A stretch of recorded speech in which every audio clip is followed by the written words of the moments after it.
বৃহস্পতিবার উত্তর দিনাজপুরের করণদিঘিতে সিপিআইএম প্রার্থী হাজী শাহাবুদ্দিনের সমর্থনে নির্বাচনী জনসভা করলেন সিপিআইএম-এর রাজ্য সম্পাদক মোহাম্মদ সেলিম। এই জনসভা থেকে তিনি একযোগে কেন্দ্রীয় এবং রাজ্য দুই সরকারকে একযোগে আক্রমণ শানান। এদিন তিনি রাজ্যের বেহাল শিল্প নিয়ে সরব হন, শিক্ষিত যুবক যুবতীদের কর্মসংস্থান প্রসঙ্গে আক্রমণ শানান রাজ্য সরকারকে। এছাড়াও ভিন রাজ্যে ভাষা, ধর্ম, পোশাক তথা খাদ্যাভ্যাসের নামে বাংলার পরিযায়ী শ্রমিকের মৃত্যু হচ্ছে বলেও একযোগে আক্রমণ শানান কেন্দ্রীয় সরকারের প্রতি। এছাড়াও বাংলায় বিজেপির অভ্যুত্থানের জন্য তৃণমূলকে দায়ী করেন এই সভামঞ্চ থেকে। এদিন তিনি আর কি বলেছেন শুনুন।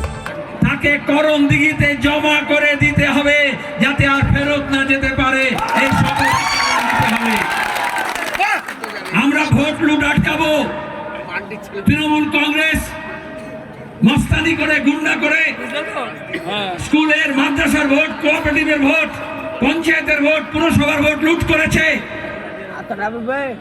বিজেপি কি করবে? বিজেপি দেখলে অত খুচরো ভোট লুট করে অনেক ঝামেলা, তার চেয়ে ইসিআই কে দিয়ে, ইলেকশন কমিশনকে দিয়ে গোটা ভোটার লিস্টটাকে লুট করে দিয়েছিল।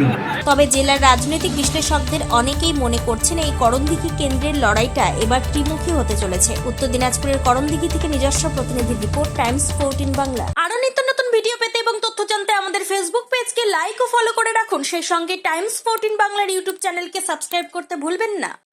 মুখের উজ্জ্বলতা হারিয়ে গেছে, স্পট পড়ে গেছে, ব্রণ ভর্তি, তাই আর দেরি না করে আজই আসুন রায়গঞ্জের চণ্ডীতলায় হেলথ প্লাস মাল্টি স্পেশালিটি ক্লিনিকে এবং এখানে পান অভিজ্ঞ ডাক্তার দ্বারা ফ্রি স্কিন টেস্ট। আরো বিস্তারিত জানতে যোগাযোগ করুন 9674895169 এই নম্বরে।